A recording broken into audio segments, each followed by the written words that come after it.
Assalamu alaikum and welcome to a special broadcast in the build-up to the national and provincial elections on Salam Media with Fazlin Fransman-Taliep.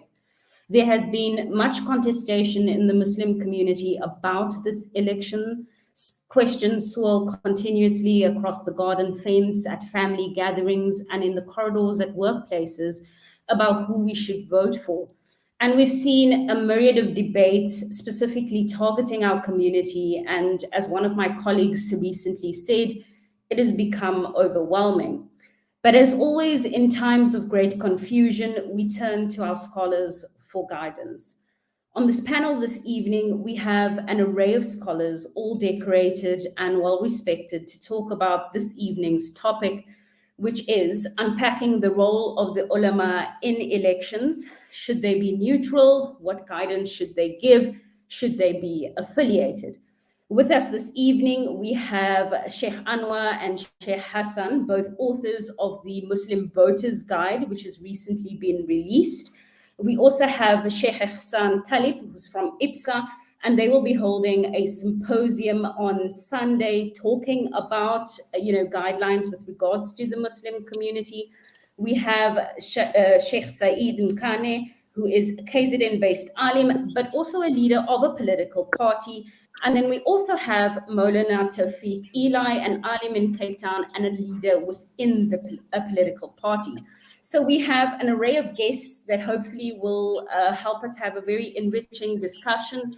And hopefully by the end of this, there'll be a lot more clarity for our listeners and our viewers out there, just with regards to who we can possibly vote for, who do we take guidance from, and what the viewpoints are of ulama in politics or giving opinions on politics. So I am going to cross over first to Sheikh Anwar. Sheikh, you yourself and Sheikh Hasan, you guys have authored a document called the Muslim Voters Guide, which obviously has recently been released. Why do you think it was important 30 years after our democracy to have such a document? Okay, shukran jazilan. And assalamu alaikum to all the viewers and listeners of tonight's discussion. And shukran for having me on the panel as well. Jazakallah khaira. So the importance for this year is basically to set up a framework to essentially guide Muslims in their political thinking when engaging basically the national elections. Yes, there's been many publications before, sometimes even just before the elections, in terms of leaflets, small articles, flyers, and even radio discussion and other media discussion on how Muslims should vote. What we found is that a lot of the discussion naturally will focus on, for example, the protection of Islam in South Africa, protecting the freedom to practice the deen in South Africa. And there is obviously merit to that discussion. But we wanted to elevate the discussion to a much higher level because Muslims are intrinsically linked to South Africa. Muslims living in the country, we have a very important role to play. So what is our role within larger citizenship? And how do we as Muslims play our role as citizens while also fulfilling the mission that the Prophet ﷺ has entrusted the Ummah with? So that's some of the background thinking that gave birth to the Muslim Voters Guide series. We applied our minds, we looked within the Islamic scholarly tradition, and we found that we found certain tools that would enable us to engage rigorously with the upcoming national election. Mm-hmm. Sheikh Hasan, I want to sort of pivot to yourself, also as an author of this particular document, and obviously with yourself you have an educational background in politics as well as within sort of the Islamic tradition, and so I obviously have read the document that you guys have put out, and the large basis of the document is centered around the maqasid of the Sharia. Now, my question is from your political understanding, how do we superimpose those principles on a society like South Africa, where political parties are based in ideology. So let's look at both the DA and the ANC, ANC being center left, the DA being center right. And for to unpack that for our listeners, simply put, they're on the liberal, side with regards to the DA, the ANC sort of on a social democracy side. Then we have the Marxist-Leninist Fanon school of thought of the EFF. Now, historically, we've had scholars say things like, liberalism is incompatible with Islam, or something like, communism or Marxism is incompatible with Islam. How do we superimpose that based on the document that you guys have presented, which obviously looks at it almost entirely from an Islamic lens?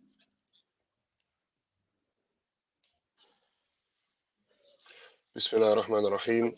Alhamdulillah wa salatu wa salam ala Rasulillah. Assalamu alaikum wa rahmatullahi wa barakatuh, everyone. And shukran Fazlin for having me. Well, I believe one of the perhaps genius aspects of applying the maqasid to our society and using it as a lens through which to view our society and politics is that it obviates the need to look at ideologies. Since, look, we can equate the maqasid sharia in some way, even though it is a poor and faulty equation, but just for the sake of simplicity, for someone who doesn't know what the maqasid is, there's overlap and similarities between that and human rights. So the human rights in South Africa are articulated in the constitution, and all of the parties running contesting this election, most of them are constitutionalists. They claim to be faithful to the Constitution of South Africa, perhaps with the exception of the EFF on certain issues where they want to amend certain aspects of the Constitution, and there's nothing wrong with that. The Constitution is a man-made document that is it's liable to be amended at any time. But looking at the political parties through the lens of the maqasid, we always remember that the ultimate maqsad is, or the ultimate objective of the Sharia is jalbul masalih wa dar'ul mafasid. It's to accumulate the greatest good or benefit and to repel the greatest harm. And we find that, in Western political philosophy, that's also one of the objectives of government, of governance, and of law. So constitutionalism, that sort of protects us, in a sense, from having to worry too much about different ideologies when it comes to applying the maqasid. The maqasid just gives us a lens to look at the performance of these parties and see if they are really faithful to those human rights that are outlined in the Constitution and which overlap with the maqasid al-Sharia. Sheikh Ihsaan, to come to you, IPSA is hosting a symposium this coming weekend, right? And maybe to take our listeners and our viewers on a journey, part of that symposium is going to look at certain, fiqh, of certain categories. Specifically, I saw what was put out, looking at the fiqh of citizenship, the fiqh of minorities, and the fiqh of priorities. Now, this is a very interesting, I think, lens to utilize. And the reason why I say that is, firstly, a lot of our ordinary people in our society, they're not very clued up on the various schools and specifically the various branches of fiqh within this context. So how do we provide this framework to the community when there isn't really much of an understanding of these principles, despite the fact that we are citizens of this country and we are a minority community? Yeah, shukran very much, Jazakallah khair. Shukran very much also to all the other panelists. In the first instance, maybe to latch on to what Sheikh Hasan had said, that when we are looking at these genres of fiqh and the development of fiqh within these sort of almost in a framework kind of in a framework methodology. In other words, if you're looking at and this is a bit of a dated right now development, the fiqh of minorities, for example, was occasioned when, you know, the urgent needs arose for certain Muslim communities who immigrated to the West, more particularly to, for example, Europe and North America, etc. And then there was the need felt for a framework to be developed, and so the fiqh of minorities was sort of engendered and came about there. This, in actual fact, then found further development and sort of refinement through a process that almost, in a sense, organically developed into what is then also known as the fiqh of citizenship. And the kind of difference between the two is essentially about looking, in the first instance, when people were somewhat still feeling persecuted, for example, in the West, and marginalized, was to look at how they could sort of preserve to the best possible way what they have to express as Muslims, to also observe as Muslims, and to conduct themselves as best as possible. So it was a preservationist type of approach, whereas the fiqh of citizenship then developed a little bit more therein after, to a more of a, in a sense, what can we contribute to the society that we are in? So when we look at what Sheikh Hasan had started with, and particularly the overarching consideration of the Sharia's objectives and purposes being, to attain that which is in the best interest of society, or to work towards the greater good of society, ward off and repel any kind of harm, which in itself, okay, there we go. Which in itself is also a maslaha, to ward off any kind of mafsada or harm and so forth for society. So all of those principles, the maqasidi principles, and this approach, it's actually an ijtihadi approach by the scholars, are all of them integrated. They are really incorporated and become part and parcel of this framework development. So then in particular, so the whole idea of what we can do for us as Muslims living in South Africa, really the notion of being treated differently or with a sense of discrimination, we do not feel, none of us really feel that applies to us. Because of the fact, as the Sheikh had also mentioned, we're living in this constitutional dispensation, and by virtue thereof, we are guaranteed, the protections of the Constitution, the rights, etc., that are in there.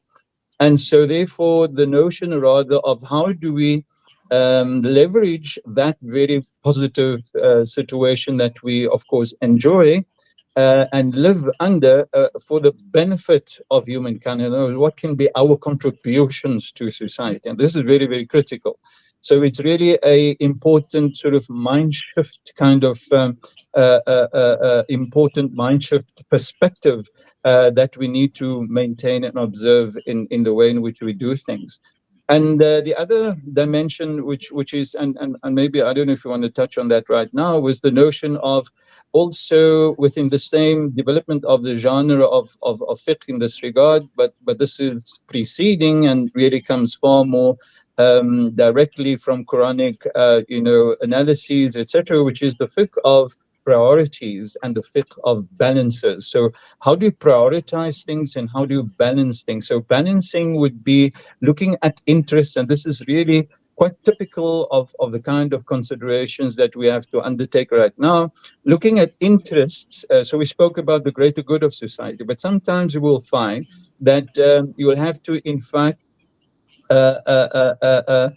balance these kinds of interests against each other, or there may be certain sort of harms and evils which you also have to balance against each other, or there may be in certain instances some good. In other words, it conforms to the greater good of society, but at the same time, in that same thing, also inheres measures of harm and that which is disadvantageous to society. So how do you balance all of those things out? These are frameworks which I think for our purposes become very, very useful as well. Mm-hmm. I think I want to pivot off what Sheikh Ihsaan has said, and Sheikh Saeed, I'm going to pose this question to yourself, but I'd like Maulana Tawfiq also to take a bite of this cherry, because both of you are within a political space. And one of the things that Sheikh Ihsaan has mentioned is this notion of, and if we obviously use it in simple, normal English, it's this concept of active citizenship. However, so that's the one side. On the flip side, there's obviously been a lot of criticism, with regards to religious scholars, and obviously when we zone it down and we reference the Muslim community, we're here talking specifically about alims taking political positions, whether it's within a political party or whether it's outside of a political party. And so there's been a lot of criticism with regards to that. So how, Sheikh Saeed, from your side, how do we juxtapose this notion that we need to be active citizens, we need to contribute to the society and the country that we live in? And on the flip side, we have, sort of a community saying, well, not all, but, a certain sector of the community saying, well, should alims really be in this space? نحمده ونصلي ونسلم على رسوله الكريم أما بعد. First of all, Assalamu alaikum wa rahmatullahi wa barakatuhu to everyone, the ulama, as well as the moderator and the viewers, if any are available. Basically, when we have to look at issues, and sometimes when we have to respond on issues, we will not always look at the issues the same, as a result of our backgrounds, as a result of our experiences, but moreover in South Africa as a result of our different races, since South Africa is a diverse country. And there is no issue where we will have to agree in each and everything. Even in Islam itself, we have the 4 schools of thought, and there were many, many schools of thought that were there, but the 4 that we have today are the most dominant. Now, to answer the question that you have posed to me, I will answer it in a way that, as myself, as I am also leading a political party, I am also a student or a scholar of Deen. I am also an indigenous Zulu-speaking Muslim, which is in a majority, but also a minority within a minority. So to respond to such issues, it will also be very, very different from others as a result of our backgrounds and experiences. But we have to encourage that us as Muslims, we have to encourage each other, like how Allah Ta'ala, He has said that kuntum khayra ummah ukhrijat lin-nas, that you Muslims are the best of society that has been taken out for the benefit of mankind. Now, we cannot be beneficial to mankind if we are not active. We cannot be beneficial to mankind if we only concerned about the issues that affect us, only maybe my race or my community or my family or myself. Allah Ta'ala has made it very clear that we as Muslims, we have been taken out for the benefit of mankind. Benefit of mankind spiritually, obviously, benefit of mankind emotionally, benefit of mankind politically, benefit of mankind in all stratas and all spheres of life. So by understanding this verse and understanding the purpose of us as Muslims in this world, in this country, in our communities, it will automatically have to make us to be active and be leading, and also not just being active, but playing a leading role in any issues that are affecting our society. Now, coming and zoning it into the current political climate and the political climate of the election, of the upcoming elections. My view, before I end, my view is that the ulama should have been more active, not only now just because of 2024, but the ulama should be more active from many years ago to be involved in issues of guidance and issues of politics. Why am I saying this? If Nabi alayhi salam, hypothetically, he was here in South Africa, he was with us here today, I have a strong belief that Nabi sallallahu alaihi wasallam would have been very active, like how he was active during his time, because he is our role model and he is our barometer, as well as the barometer that we use to gauge and to guide ourselves. So I have a belief that Nabi sallallahu alaihi wasallam would have been very active, like how he was active in jihad, active in many issues that used to affect his community. Likewise, the ulama should have been very active, for Nabi sallallahu alaihi wasallam would have did whatever was possible to climb the political ladder, because initially he was a trader, he became a preacher, a prophet, but towards the end of his mission, he was a ruler, he was a governor, and he conquered some areas around Medina and Mecca. Now he would not have conquered, he would not have been a ruler, a leader, if he was not active and politically involved in the issues of his time. So this calls upon the ulama have to be actively involved in issues that are affecting the running of the country. In fact, the ulama should have been in the forefront. I am saying this again and again, that Nabi sallallahu alaihi wasallam would have been very active if he was in South Africa. He would have been directing us and commanding us to climb the political ladder. He would not have been sitting somewhere, maybe only focusing on one issue, maybe zikr or maybe tilawat, but he would have been, because he was an all-rounder. So it calls upon the ulama that they have to be active, they should not sit around. Lastly, in the issue of which political party the ulama should encourage and wish to vote for, and which political party the ulama should discourage not to vote for. Obviously, we have to zone down and look at those parties. Typically, the simple example that I'll make, like the DA. Ulama should discourage any Muslim to vote for the DA, because it wants to bring back the apartheid system, and this is supporting the killing and genocide. And also the ulama should not only focus on discouraging, but they should encourage that Muslims must choose between the lesser of the two evils. If there is no other political party besides the DA, then we'll have no option. But there are so many options that the ulama should direct and encourage Muslims to vote for. But I think I will end for now that the role of the ulama should lead, should guide, like how Nabi sallallahu alaihi wasallam used to lead and guide and became a ruler and a governor. Shukran.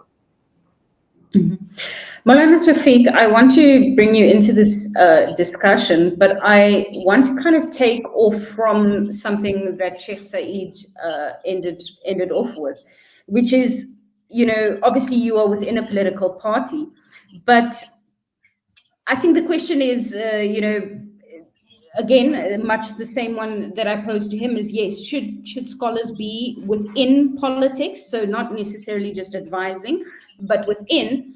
And if they are within, and coming back to what the Sheikh Ihsaan has alluded to around the fiqh of priorities, where you need to evaluate which political parties you actually support or endorse publicly, because there might be other issues that are contrary to Islam and contrary to our principles, but there might be bigger issues that are, perhaps more important. And so this is where that concept of priorities, I think, comes in. So that's my question to yourself. Assalamu alaikum wa rahmatullahi wa barakatuh to the panel and to the viewers and to my colleagues also, alhamdulillah. So first of all, the ulama's involvement in issues of this nature, it was a pragmatic involvement. So throughout history, we would see them involving themselves in issues that affected the Muslim community. Depending on the situation, an appropriate response was given to the situation that historically ulama faced within their communities and the challenges that they faced. So historically speaking, ulama being politically active, we would find throughout history that they didn't shy away from these type of things, and history speaks about it.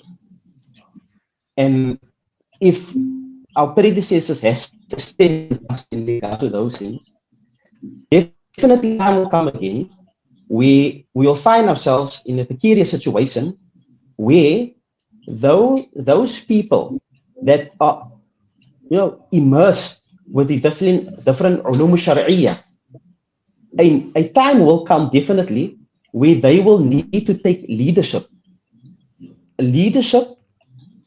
that could take people from the confusion that we're experiencing now with the different situations we find ourselves in, the different political systems at play. Currently, we are operating in a liberal democracy. What is it doing to our political establishment? What I see is that, unfortunately, this has created more greed amongst political parties. So, as a person in politics, we discuss these things and we look at these things from inside and not outside. We can see that there is a great urgency to move away from the type of politics that encapsulates greed, that encapsulates competition, unhealthy competition with one another, which destroys brotherhood. These type of politics is detrimental to our community at the end of the day. So because of the situation, by default, our ulama will need to step up the game and address these issues, because we'll find a panel of political parties or a group of political parties, but each and every one of them, they are at the throats of one another. It's like they're in a battle for supremacy, and they do not care how they go about pursuing their politics, as long as the position is being filled. And that is the problem that we are experiencing over here. That people are staying away from politics because of the absence of credible leadership that is based on Quran and Sunnah. This is a need. And this is something that we have, alhamdulillah. We have something to offer as a community. But we can only offer these things that we have with us if we involve ourselves with these different systems. Involve ourselves in local government, involve ourselves with provincial government, with national government. These are different spheres that affects us on daily. It affects us daily. I'll give you an example. I'll give you a practical example. In my area of Mitchell's Plain, challenges is great. We find issues such as this is an example that's closer to our scenarios as Muslims. Circumcision. In my area, such as Tafel and Eastridge, we would find that many of our youngsters are not circumcised. Many, like by the bucket load. There are mechanisms available within the different political spheres, provincial spheres, that you find that we can tap into, which can make it accessible for those people, such as our Muslim community, to have access to these type of services. But at the end of the day, it will need the political will from our ulama to take these steps and make it, we can say, concrete steps that can be taken for the benefit of our community. So yes, there's a need. Where we currently at is that since the beginning, since the dawn of democracy, there were Muslim parties, and most probably it will continue to be Muslim parties. But we are learning this model, and as we grow, those lessons must be learned. It needs to be understood. It needs to be packaged for the next generation, so that we can have also, like our brethren has done, our colleagues has done, package a code, a way of politics that can be accessible to our community, inshallah. Sheikh Ihsaan, I want to put to you, and I want to touch on what both Sheikh Saeed as well as Maulana Tawfiq spoke about. Now, I think it will be disingenuous to highlight that within the Islamic tradition, within the Turath, there's a difference on opinion with regards to scholars and their role within politics. And I'm going to cite two examples. You have Imam Shafi on the one side that took up a governorship. Then you have Imam Ahmad ibn Hanbal, who felt that scholars shouldn't be, themselves leaders within politics because of fear, and he imposed that, ruling on himself because of fear of the values that you and the neutrality that you needed to hold when you hold government accountable, that you need to have as a scholar. So we see, in two schools of thought, two different opinions, and I feel like it's important for us to highlight that. Sheikh, how do we navigate that within the modern context, within the context of South Africa, where there is difference of opinion on this particular issue?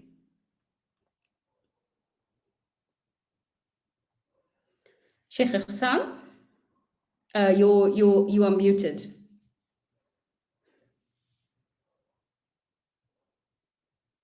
Oh, okay.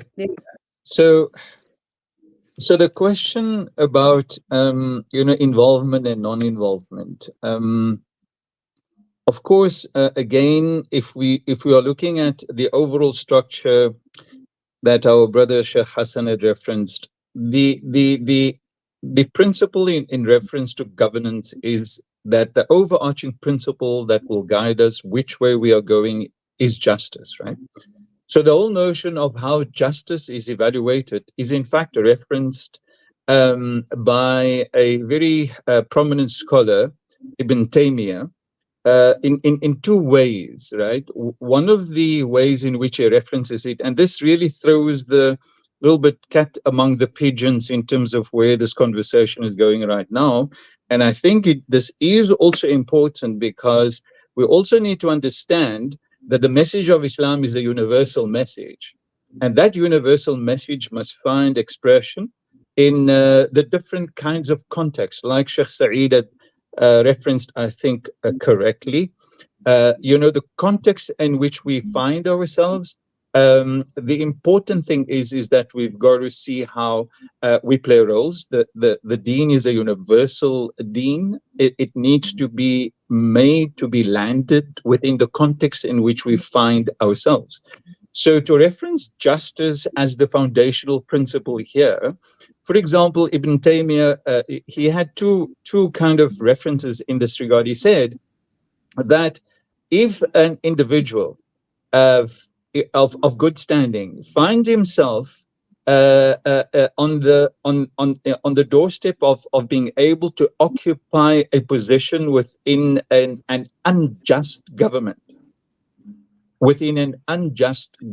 under an unjust ruler, but through his presence, he would be able to mitigate the sharp impact of the harm that unjust ruler visits upon his subjects by virtue of his presence. So if the person is able to protect the subjects as a result of occupying that space within an unjust government, it becomes compulsory upon him to do that. because he can, and it brings us back to this whole notion of warding off the evil. What is the greater evil? Securing the good, and what is the greater good? So this is a very well-known statement by Ibn Taymiyyah that says that such a person should occupy that space in order to protect and to mitigate and minimize the harmful impact of this unjust ruler on the subjects that may be then under the direct sort of authority of this individual who inserts himself within this unjust government. There's a second ruling that, or not ruling, but almost in a sense a framework and a principle that Ibn Taymiyyah references, and he speaks about how Allah Ta'ala will come to the aid of a just government even if they are disbelievers. Allah will come to the aid of a just government even if they are disbelievers. But Allah shall most certainly not come to the aid of an unjust government, even if they are believers, right? So this notion is also how the Prophet ﷺ, with the first immigration of his Sahaba under persecution in Mecca, sent them off to the Negus king, the Najashi in Abyssinia, and he made the explicit statement that you should go there to Abyssinia because there is a king there, a ruler, لا يظلم عنده أحد, in whose or under whose sovereignty none is wronged. Nobody suffers injustice under him, right? So it is a contextual thing. It is a thing which is obviously relevant to people's realities, the lived experiences of society. If an individual who happens to be an alim chooses to go in that direction, for the kind of motivations, for example, that Maulana Tawfiq had made right now, فَبِهَا وَنِعْمَتْ, then that is a good thing, right? But that may not be the decision, again, like Maulana Saeed had said, because of our backgrounds, because of where we come from, because of our schools of thought, etc. That may not be the position that would find, let's say, approval with others again, for example, right? So in speaking to the question of participation, speaking to the question of the contributions that we make, I think if this is another important principle I think we should all focus on, right? Because we do poorly up until now for the last 30 years in South Africa. As a South African society, we have done poorly in this regard. And that is with regards to the very fundamental principle that is attached to justice. And that is, in a sense, what Maulana Saeed has also referenced to indirectly when he says that we should be working, for the benefit of humankind. And that is the principle of holding those in power accountable. So accountability is at the core of the principles of justice. The English saying that says power corrupts. So if you give power, if you're in power, and this doesn't matter whether the person is Muslim or not Muslim, what is important is about the principles that apply. So the principle says that if you give power to someone, power has the propensity, the capacity to corrupt people.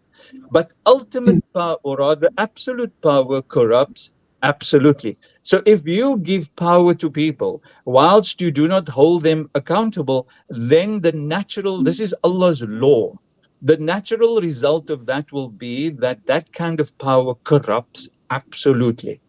So Allah Ta'ala is very clear in the Holy Quran that had it not been that people hold one another accountable, and so in Surah Al-Baqarah, I think it's verse number 157, where Allah Ta'ala says in the context of the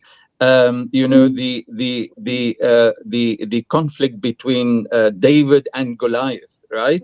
So Allah says, وَلَوْلَا دَفْعُ اللَّهِ النَّاسَ بَعْضَهُمْ بِبَعْضٍ لَفَسَدَتِ الْأَرْضِ. Had it not been Allah's law that He keeps one group of people in check by virtue of another, in other words, they must all keep one another accountable. Had that not been Allah's law, then fasad and corruption would most certainly have spread through the entire earth.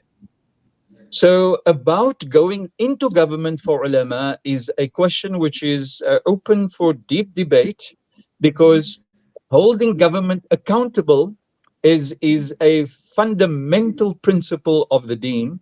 And I certainly believe that as ulama, we should rather do that from outside government, so that we can play our civil society role more effectively with those, checks and balances. We're not inside, we're outside. But that doesn't mean that I, for example, will now go and condemn anybody who takes the decision to go inside. But this is an area we, as in line with this principle of Allah, where we have really done very poorly as South African civil society, and especially the Muslim community, and including the Muslim community, that we do not uphold the principle of accountability of those in power. And so holding them accountable. And Sayyidina Abu Bakr at his coronation, when he first, Sayyidina Umar had these words very, very clearly, that if I don't fulfill your rights in terms of my obedience to Allah, then there's no obedience for you over me, but put me right, qawwimuni, put me straight, put me back on the straight path. So the point is about accountability and holding those in power accountable. And maybe, that is why the highest form of jihad, like the Prophet ﷺ said, is to speak a word of truth in the face of a tyrant ruler. Shukran so much, Sheikh Ihsaan, and our guests. We're going to go to an ad break, and we'll be back very shortly, because this discussion is definitely heating up and very interesting, and I think it's very important ahead of next week, Wednesday's national and provincial election. Rejuvenating media day by day. This is Salam Media.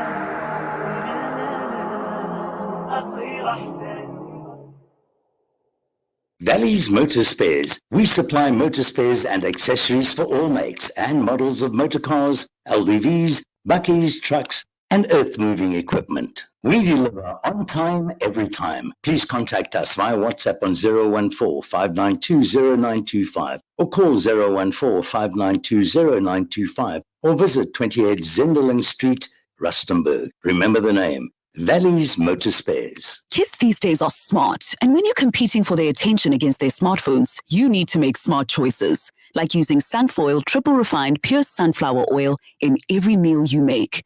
It's naturally cholesterol-free and approved by the Heart and Stroke Foundation as part of a balanced eating plan. So whether you're cooking, frying, or baking, you get the great tasting results that'll get their attention faster than the latest app. And if that doesn't work, change the Wi-Fi password. Sunfoil. Now we're cooking. When the perfect blend of stylish decor, exquisite halal cuisine, and warm hospitality come together, it could only mean Al Bayt Lodge, your true home away from home. Al Bayt is the ideal heaven for families, business people, and tourists, with its 4-star family rooms and other luxurious facilities, conveniently situated close to Port Elizabeth Airport, the beach, and other amenities. Your stay will be truly unforgettable, as you'll be taking home lasting memories of the warm hospitality, the serenity and tranquility that Al Bayt has to offer. For reservations, call 041-583-6415 or visit www.albaytlodge.co.za.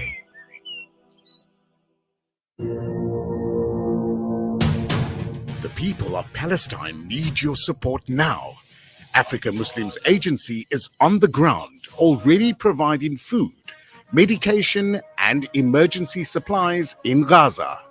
Donate any amount to Heal Palestine at africamuslimsagency.co.za. Africa Muslims Agency, empowering, educating, inspiring. Yasin Badat Financial Advisory. Are your financial goals feeling out of reach? Yasin Badat Financial Advisory is here to turn your aspirations into achievements. Our dedicated team, armed with a history of success, is ready to guide you through the complex nature of financial and investment planning. Whether you're a seasoned investor or new to the game, our personalized solutions cater to your unique goals and risk appetite. Trust in our commitment to transparency, integrity, and excellence. ready to unlock a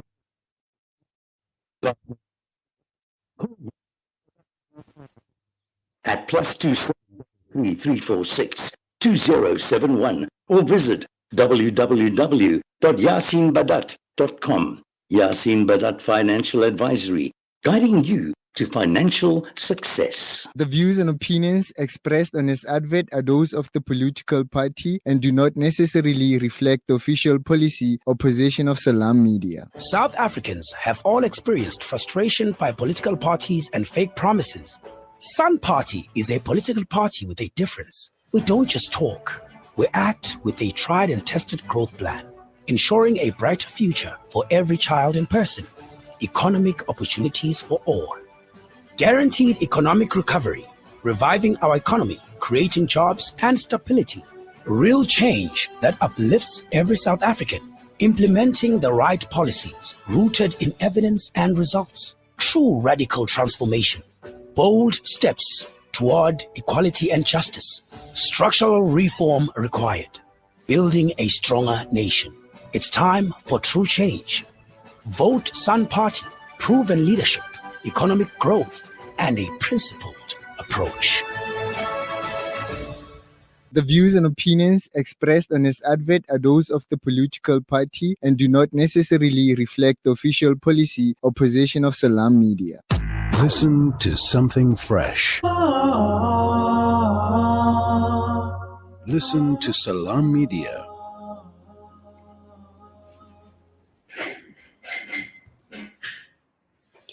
Assalamu alaikum and welcome to our special broadcast where we're talking about the role of the Ulema in the lead up to our 2024 elections.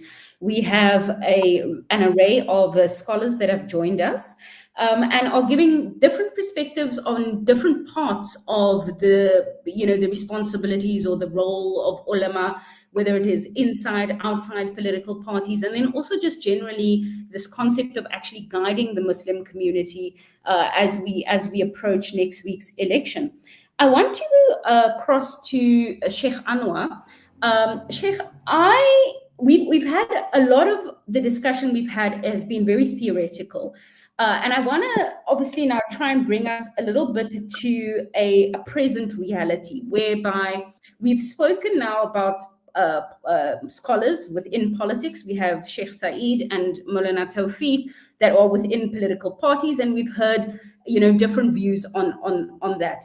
But now I want to also just lean into this notion of endorsements of political parties, because one of the things that has definitely happened is that we have seen scholars use their profile to promote particular political parties. And I'm not saying that is a good or a bad thing. I'm simply asking, there's this one side where we're talking about, within a political space, but now what happens when it's an endorsement? And the reason why I ask that question is each one of us are individuals, and we have individual preferences that might sit separate from, actually an evaluation from an Islamic perspective. How do we, look at ulama that take political, endorsement or endorse political parties? Do we take it from this discussion that we've just had and we assume that this is the framework that has been used when an alim has endorsed, or do we say, well, this is perhaps their personal opinion, and that it doesn't necessarily mean we should follow them? And the reason why I ask this question is because for the Muslim community, there is a lot of confusion about who to vote for. So many people are saying, I am so tired of all the political parties talking to me, because the more they talk, the more confused I get, and I just don't know who to vote for. So Sheikh Anwar, from your side, your view on that? Shukran jazilan for that. So the way I look at it is, it depends on the context. And I'm going to paint two scenarios here. The first is the context of South Africa. South Africa as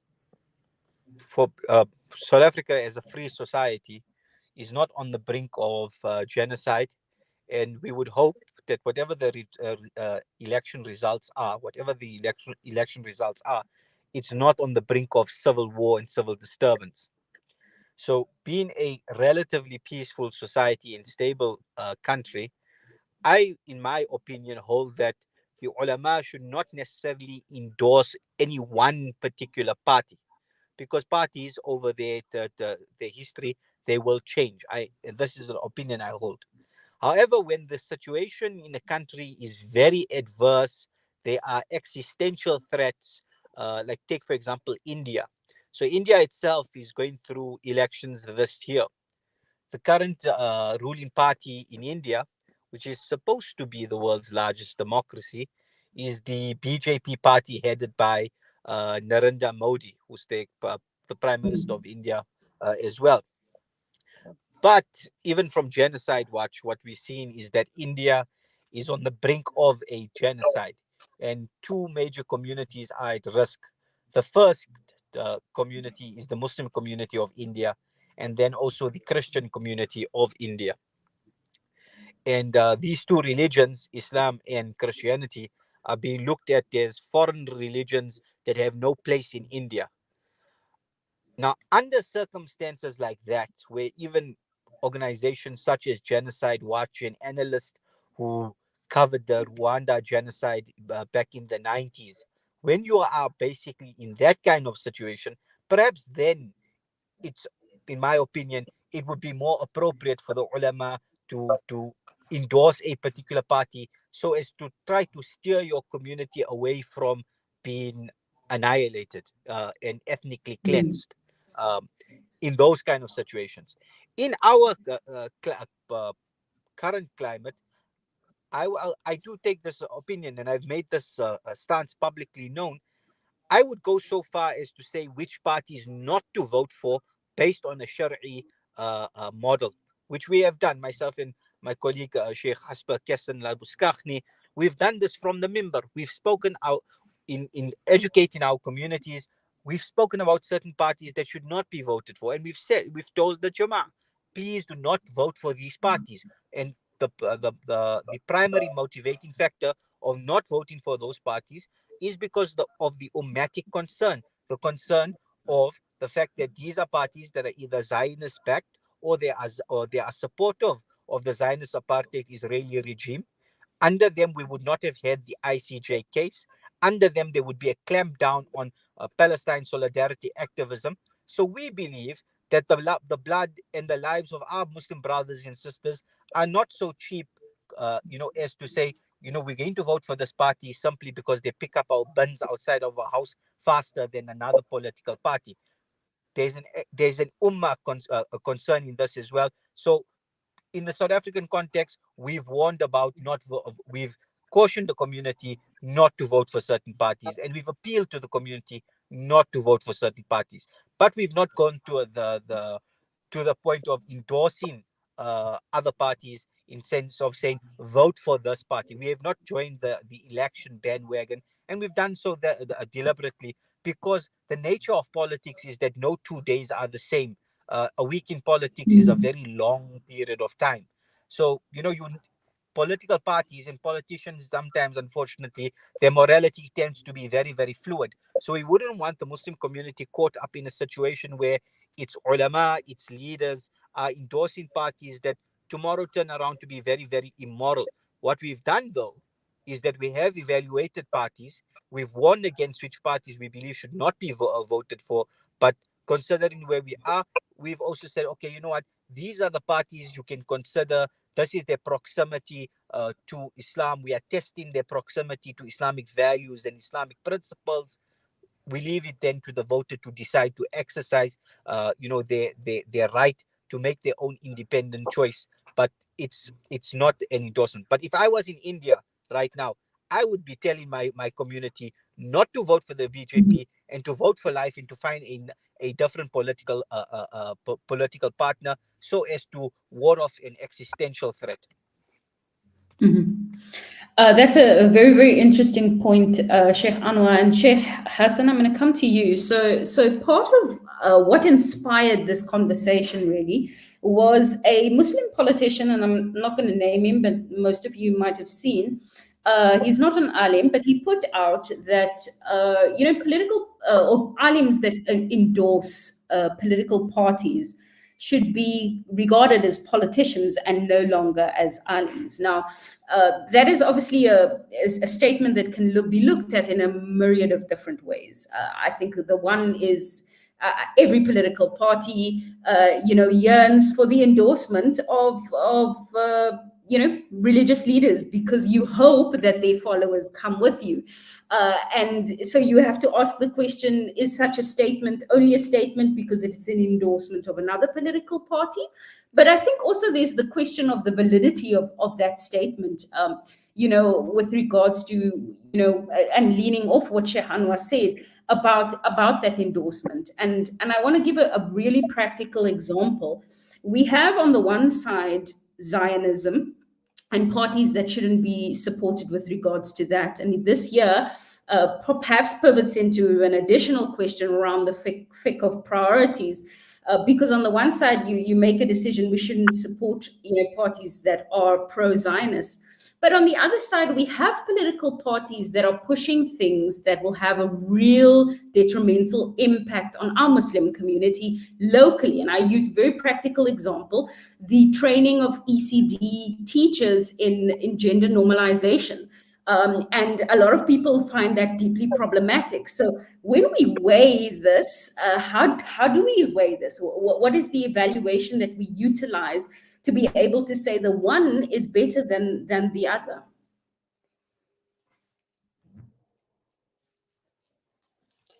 Bismillah ar-Rahman ar-Rahim. Alhamdulillah, Sister Fazlin, many aspects to that question. I think just to address the first point, we know from fiqh and from logic, I'm sorry, is my connection fine? We can hear you, yes, it's good. Can you still hear me? You can hear me, okay. Yeah. So we know that every statement issued is not necessarily mu'tabar. We don't necessarily give consideration to anything that anyone just says. So I think statements such as this, that an alim who happens to promote a particular political party is no longer an alim and should reclassify himself or start identifying as a politician. I think this harkens back to a very sort of, I suppose, Christian worldview and a secular worldview where politics and religion are oil and water that don't mix. And of course, we know that our deen is all-encompassing, so we don't hold that view. However, the question also arises: should ulama promote specific parties? And that is really where the discussion begins, and where you're going to find ikhtilaf, a lot of difference of opinion on this. So one aspect of that is going to be just out of ihtiyat, just out of trying to be safe and trying to prevent as much harm as possible. I believe there's a good guidance and a good sort of benchmark set from the hadith tradition, and this is a hadith found in Tirmidhi. It's not really a hadith. I believe it's a statement attributed to Ali radiallahu ta'ala anhu, but Imam Tirmidhi classifies it as a hadith nonetheless. And it is ahbib habibaka hawna ma asa ayyakuna baghidaka yawman ma. Treat your beloved with so much love as commensurate amount of love, that amount of love and admiration that they are worthy of, because that person might turn around and become your enemy tomorrow.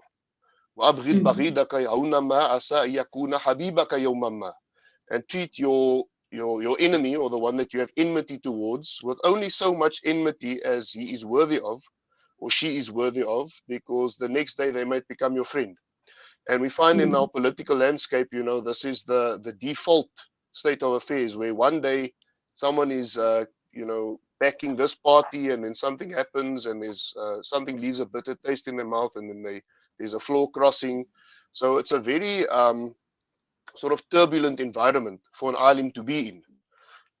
So an alim might find himself appearing or setting a public image that makes him look like a unstable individual, or like someone who doesn't really have that much sincerity in them, because they might be backing one party and saying this particular party is the best, and the next moment they fall out of favor and now they have to switch to another party. So just out of safety or precaution, my personal view is that ulama should take heed of this and be very, very cautious when entering politics. And then, of course, there's a myriad of fiqhi elements to, that could potentially be problematic in terms of running for office and campaigning. We know that for instance, in Qada, in the chapter of fiqh that deals with, becoming a judge and appointing a judge, and this applies to leadership as well, to imama.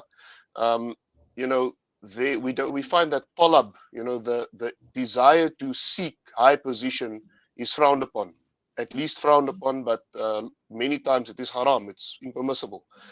We find, for instance, that none of the Khulafa Rashida campaigned to get the position. In fact, for instance, Sheikh Ihsaan mentioned Abu Bakr as-Siddiq radiallahu ta'ala anhu, when he gave his first khutbah, he said, Wulitu alaykum walastu bi khayrikum. I have been appointed over you. Not I took this position, I was appointed, and I'm not the best of you. So there are some problematic aspects, for instance, with campaigning and searching for power, and oftentimes that's what you do in politics. You campaign and you try to get people's vote.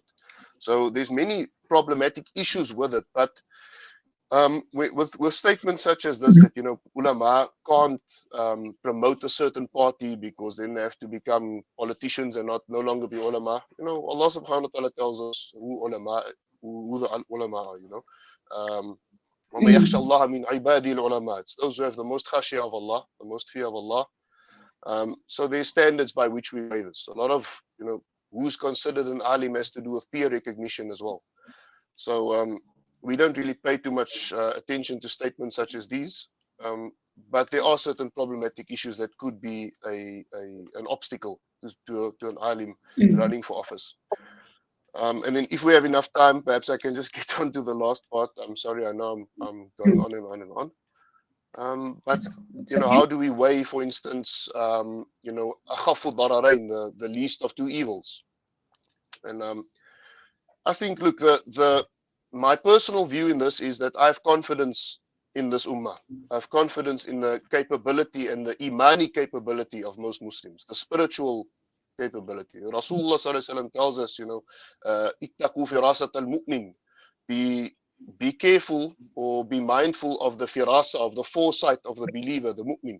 فَإِنَّهُ يَنْظُرُ بِنُورِ اللَّهِ تَعَالَى, because the believer sees with the light of Allah subhanahu wa ta'ala. So I believe that most Muslims, when they survey the political landscape and they look at the policies that parties enact, they are spiritually capable and they are guided by the light of Allah subhanahu wa ta'ala, in that sense that they can see these policies are clearly haram. These policies seem maybe a gray area, and these parties are clearly in line with Sharia, and most of them can make that choice. There are issues where where it would require guidance from the ulama in terms of fiqh. But for the most part, I think determining what is akhafu dararain is fairly easy. And alhamdulillah, like Sheikh Anwar mentioned earlier, we are living in a country that has quite vast religious freedoms. So in many cases, the choices we make is not really akhafu dararain, but it is a choice between evil and good, or something that is wrong and something that is fine, something that's permissible. We are not, alhamdulillah, in a state of darura like Muslims in India or certain other places in the world. So this is one area in which this is the ambit of the scholars, where people need to consult the ulama. But for the most part, I have confidence that most of us, alhamdulillah, are capable of judging right from wrong. Sheikh Saeed, I want to come to you specifically within the context of Muslim political parties. And I want to pivot off from what Sheikh Hasan has said with this concept of the less of two evils. We know that whether it is in the Western Cape or nationally, there's going to be some form of coalition government in different provinces, Western Cape, nationally, etc. My question is obviously it means that we ultimately, as a Muslim party that has Muslim values, I would assume that you would then go into a coalition with political parties that don't necessarily share those values. My question really is if you get a large portion of votes that come to you, and those votes are based on, I'm voting for you because of Muslim values, because you represent what we want as a society, and then you go into coalition with a political party, irrespective of who they might be, and there are things that are contrary to what necessarily your constituency views to be Muslim values. How, I think, my question is how would you navigate that space, because it is a real probability that could happen in this coming election? Bismillah ar-Rahman ar-Rahim. I would answer this question by citing an example and also a personal example, like an experience that I've had when I was a deputy mayor at Umuzwabantu municipality here in Harding in KZN. I'll go to your answer, but I just want to cite an example. Briefly, myself, I was never involved in politics, never voted in my life, but being involved in humanitarian work in our area, which is full of informal settlements and RDP houses, pit toilets and all that, being involved in the work of Deen. Then the people in the area, they came in their numbers, requested, Sheikh, we want you to become a councillor in our area because we have boreholes now, we have bursaries, we have this and that. Please become a councillor.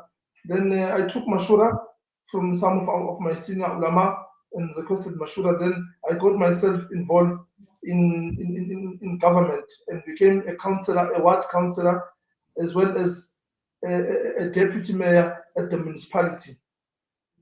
When I was there at the municipality, I found myself in this new environment, new space, which I was not aware of the intricacies and the finer details of what really politics is about.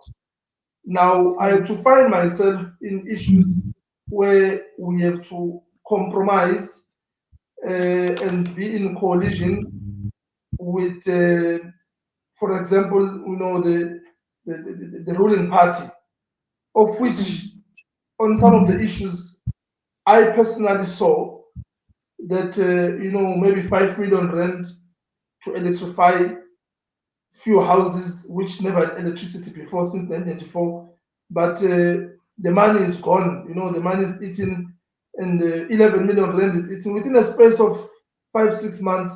Almost 40 million rand is gone from the municipality, and I'm also a deputy mayor, and I'm seeing these things are happening.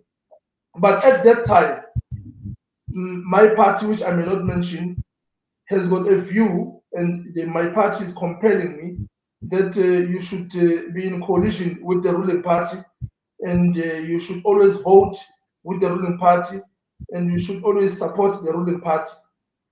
As a student of Deen and a scholar of Deen, I had to look within the perimeters of Deen. If should I support what the ruling party is doing, should I be in coalition with the ruling party? Meanwhile, I can see that they are masters of corruption, they are destroying our community, they are looting the state funds, taxpayers' funds, and the service delivery is not being met. And the state of our municipality and our town is deteriorating on each basis, on daily basis. I had find myself in such a situation, but what I find myself is that I opposed my party. I told my party that I will not vote with the ruling party. I will also not support any motion or anything that the ruling party is proposing, except only if it will be for the benefit of the community. If the ruling party is compelling me, and you also as my party are compelling me to vote and support issues of corruption and issues of maladministration, issues of looting taxpayers, I will not do that. But on the contrary, I found myself voting with the party like the DA on those issues. the parties like the IFP on those issues, because those parties were concerned, they were worried, and they were anti-corruption. So there are cases where we have to navigate and look, as we have spoken about, choosing the lesser of the two evils. I have been in a situation where the DA, the IFP, they were advocating for service delivery, but my own party was, of which was a Muslim party, was supporting the ruling party in destroying our community. But I was always voting with these other parties on issues that will benefit the general masses of our community. Similarly, but fast forward, I had to resign because the environment was not conducive, and I left all those lucrative salaries and whatever. I have to leave it, and they resigned because my party had always compelling me that, and they even took lawyers against me because I was not voting with the ruling party. Now, in issues of voting, you have an option of also abstaining. You have an option of abstaining if there is a time where you find yourself that you have to vote for something which would not benefit the community. Either you must benefit the community, or either you must abstain, or either you must be against the community. This is the position that we will take, and that we are taking also as the Sun Party in issues that are against the benefits of the community. In issues of service delivery, we would rather abstain, or would rather be with those parties which are voting for the benefits, because our focus is to uplift, emancipate, and assist and guide mankind. Shukran. I want to Sheikh Saeed, a bit on the last point that you made, and to Maulana. In South Africa, we have intersectional kind of identities, right? So you might be Muslim, Muslim Indian, Muslim Black, Muslim colored, Muslim white, Muslim irrespective, different races, right? And that means that historically our background or our experience might be different, and Sheikh Saeed mentioned this in his earlier comment. Is there taking that into account, is there place for considering that from a religious perspective, we are a minority community living in a secular country? What is the role then of Muslim parties within that space? Do we firstly have a role in that space? And are we advocating just for our constituency, or are we advocating, as Sheikh Hasan said, for mankind? Because there are issues that cut across different races and different faiths, and sometimes what happens is that it's viewed that a Muslim party only pushes forward Muslim issues and doesn't necessarily tackle broader societal issues. So I'd like your viewpoint on that, specifically as somebody that is an Alim, but is also within a party that is a Muslim, or regarded as a party that has Muslim values. Maulana Tawfiq. Your there we go. MashaAllah. Yes. Okay, shukran. Yeah. So, yeah, the challenge that we face with, especially in the next elections, as we know, the discussions surrounding coalitions is a reality, and we see that many the people that what we find is that they align themselves with certain values, and maybe it's the nature of our society that is fractured on racial values, but these realities are something that we're facing today. So many parties, I would say, their existence and the people that they cater to, it is viewed in that lens, I would say. And this is I would say a very special moment in the history of South Africa, as what if ANC does not meet the threshold of 50%, 50 plus 1? What implications does that have on the other groups or races within South Africa? These are realities that we have to face. What if a very, I would say, extreme right party takes the power or has power within South Africa? What does that spell for us? Now, the easiest way of organizing ourselves in this scenario would to pool our skills together and as a group see how we can benefit our communities that are basically broken up into different tribes and races. In terms of the benefiting more than the Muslim community, as we know, our values should drive us to do the correct thing as a community. It should drive us to fulfill the rights of others. And this is our source of power as a Muslim community, attaching themselves to these values. These values, it benefits not only the Muslims, it benefits all the other people around us also. So even though if we find ourselves in this scenario where we are a Muslim party, we have things to offer. People are crying about corruption. Corruption, bribery, nepotism, these are all concerns for the people. These concerns could be addressed.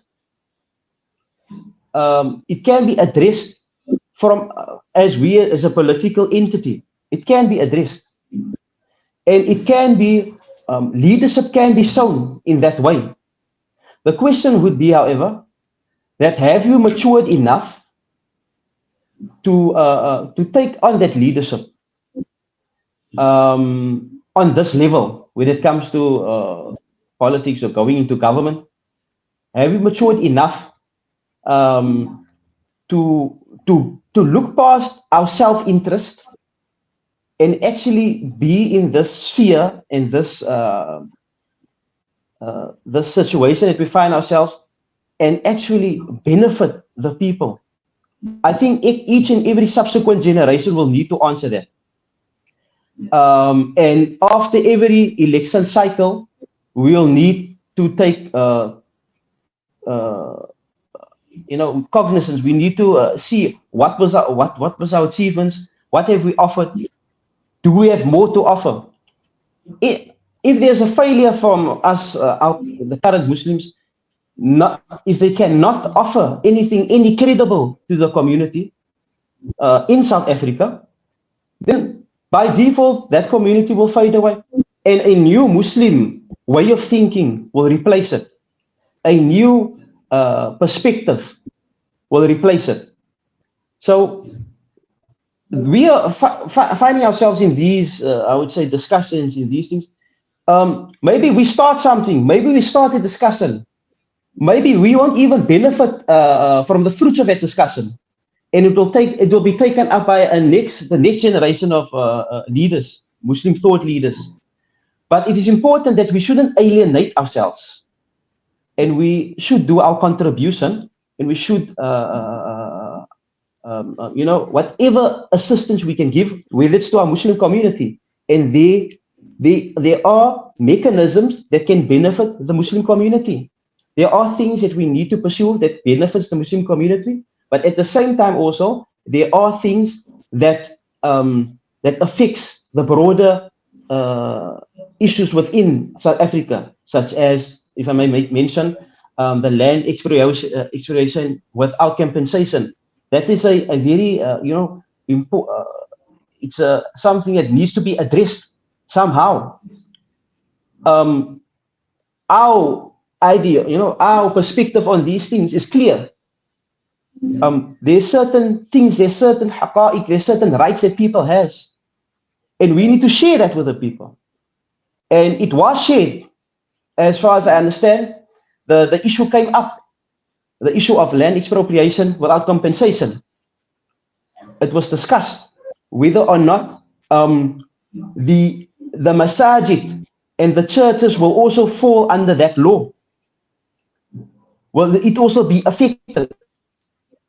And these were things, discussions that was happening in real time, that we as a Muslim collective could take part in and guide those who are in power, or those who has the majority in power, to come to an understanding that there are other people besides themselves that is also occupying this country, and it needs to be, and everybody needs to be accommodated within this country.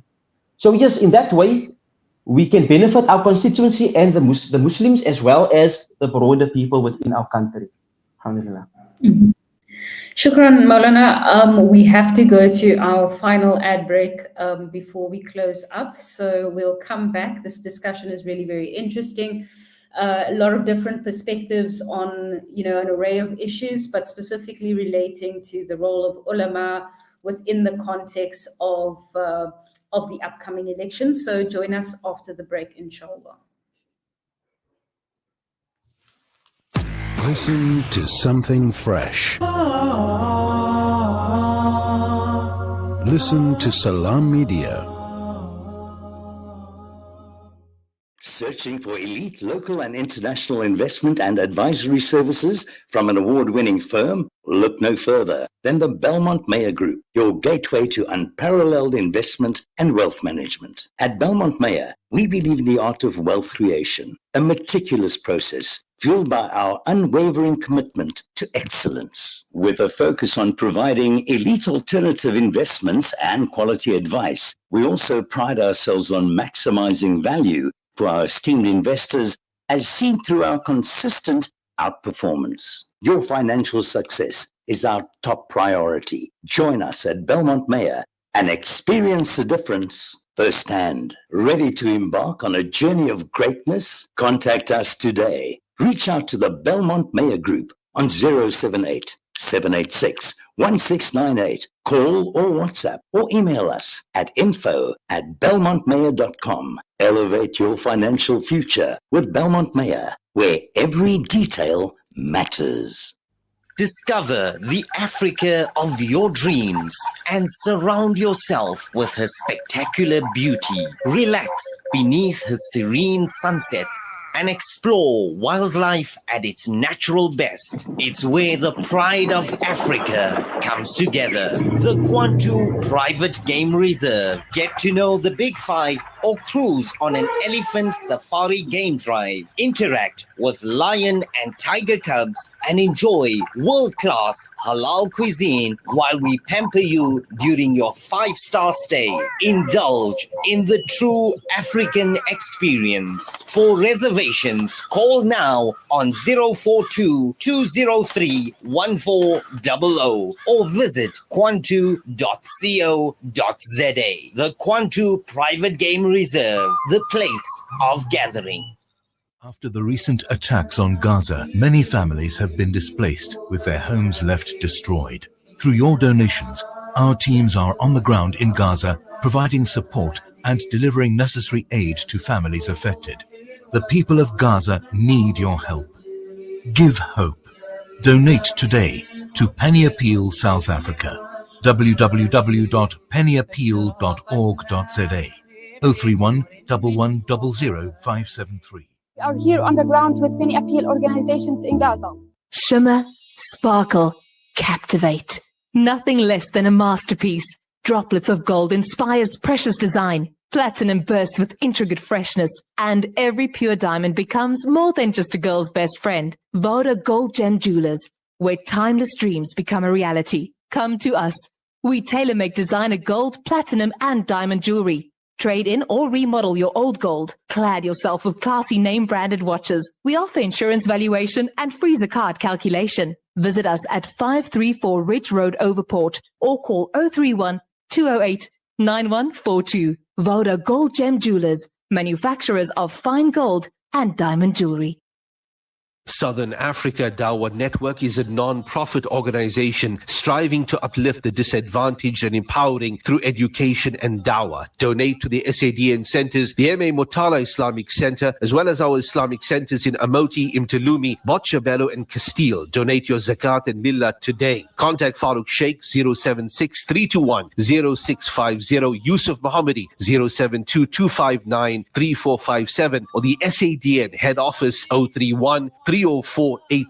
Our account, Standard Bank, account number 050-856-294 for your zakat, or 050-879-790 for your lillah. Dawah through education, education through dawah, the Southern Africa Dawah Network.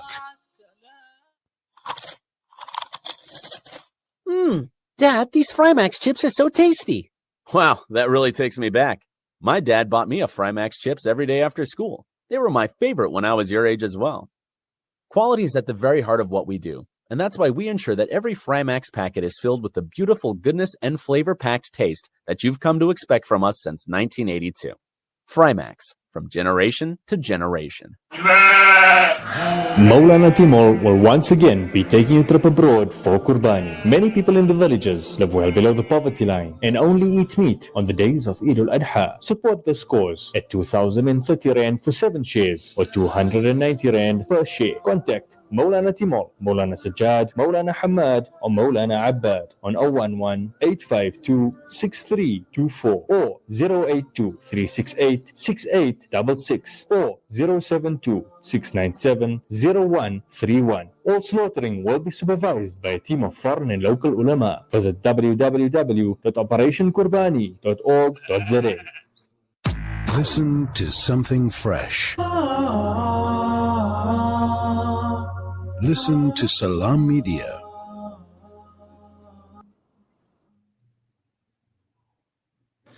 Assalamu alaikum and welcome back to our special broadcast, which is focusing on the role of ulama in the lead up to the 2024 elections, which is next week.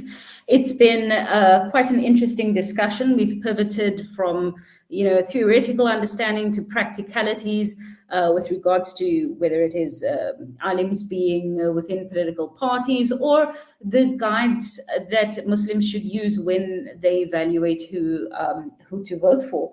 What I want to do is we have a few comments from some of our viewers, and I want to read some of them out. Because I think it's always very important for us to be able to, pivot what we're saying towards, what the sentiment is of people. The first one is from Brother Amin Albertain. Sheikh Ihsaan, this one is for you. He's asking, why would you say, or how can you say, that we shouldn't be inside government when Muslims have the best form of government in terms of our historical Islamic tradition, and why should we not lead and then therefore lead the nation? That is the first comment. The second comment was by Ibn Sabil, which says, why are people so sensitive when it comes to viewing their inclinations of who to vote for? This brother is, I'm assuming, a supporter of Al-Jama'ah. He's saying Al-Jama'ah party stands out from the rest, firstly, because they are not afraid of Islamic identity. Sheikh, before you answer that question, I actually want to throw a spanner in the works for something that you said earlier on, and this comment slightly might be construed as slightly facetious. However, I do believe that people will possibly interpret this in this way. You quoted Sheikh al-Islam Ibn Taymiyyah and referenced, being within an oppressive system if you still bring benefit to, a sector of the population. I feel that from that, people can derive a legitimacy for people serving within, for example, the current DA government. And I'd like you to clarify that, because tomorrow you might be trending saying that it's okay to serve in the DA government. And I don't want you to be misconstrued or misinterpreted just based on that. Sheikh, your mic is muted. Oh, well, shukran for that. So first, the issue about being inside government. Obviously, we were only talking about the kind of sensitivities and the sensibilities around the personalities of the ulama. I mean, that was the context of it. And so in that sense, we made it very clear that people may have different, inclinations in this regard. Like our two brothers who are on this panel, they obviously have a different inclination. And others may have an inclination, but perchance the ulama can in fact be more impactful by not being linked to a political party, but to be independent and to have a far more authoritative voice and a far more credible voice by being an independent critic from the outside of the structures of government. And so civil society must be led by people who are standing up to hold government accountable. If you are inside, this is not so credible. So the point is, of course, is that is in line with the principle of also the accountability issue, which we are all complicit in. So when we talk about the corruption in the country, Islamically speaking, unless we have been standing and bearing witness to justice against the corruption, like we would have had in certain instances where people had actually lost their lives because they became whistleblowers. They were assassinated in this country because they became whistleblowers. Unless we've done that, then we're all complicit. This is a fundamental principle of the deen. So to maybe just put on about the question of the that's a bit outlandish to try and extend what Ibn Taymiyyah said towards a understanding of possibly justifying voting for the DA. The DA right now, I think also this is speaking to the question of how do you evaluate, the greater good and that which would be harmful, or the greater, or that which is more harmful for human society. If you consider, let's take the issue of the 7th of October, right? So the world, there's this consensus, emerging consensus, that the 7th of October is a watershed moment in history now for us. And that the world is no longer the same world that we are living in today compared to what the world was like before the 7th of October. The systems of injustices have been laid bare. They have been exposed.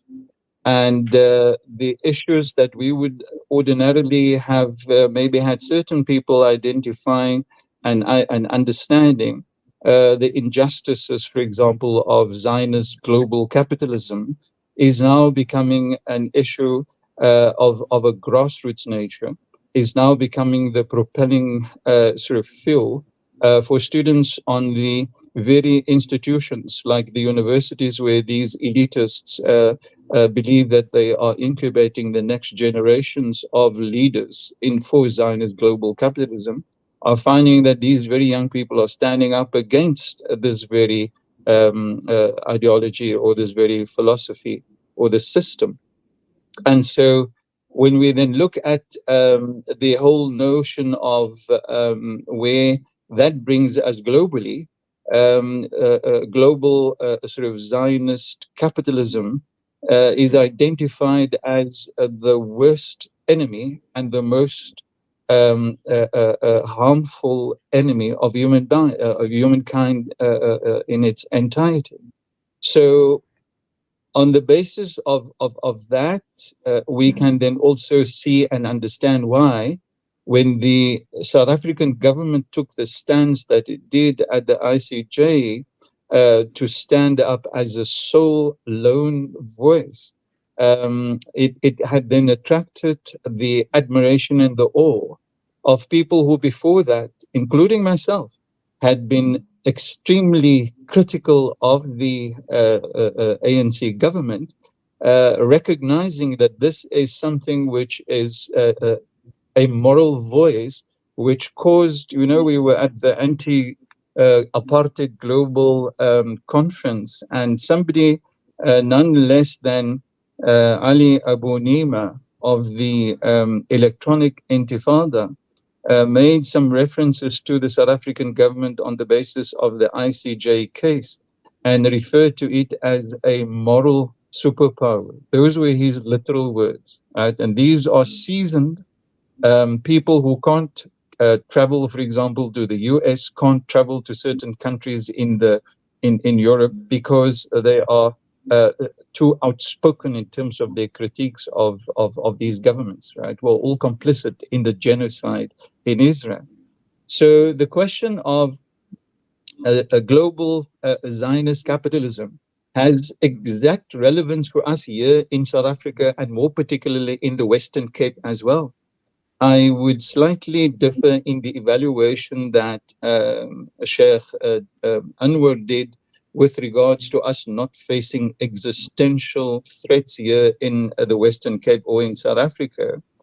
The issue of Zionism targeting the Western Cape to make it an independent country is a real issue. There's a referendum party, there's a Cape Exit party. There are real issues at play where the DA has been instrumental directly with pitches towards global Zionism as well as Zionism in South Africa to make their home in the Western Cape and to come and invest in the Western Cape. This is the same project that had been undertaken by the Zionist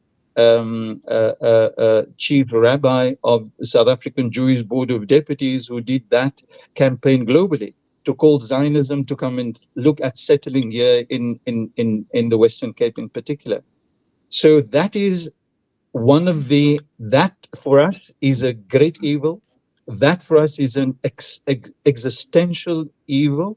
And on the other hand, you look at how the ANC had conducted itself in calling out and holding accountable global Zionism for the genocide that is being perpetrated in Israel.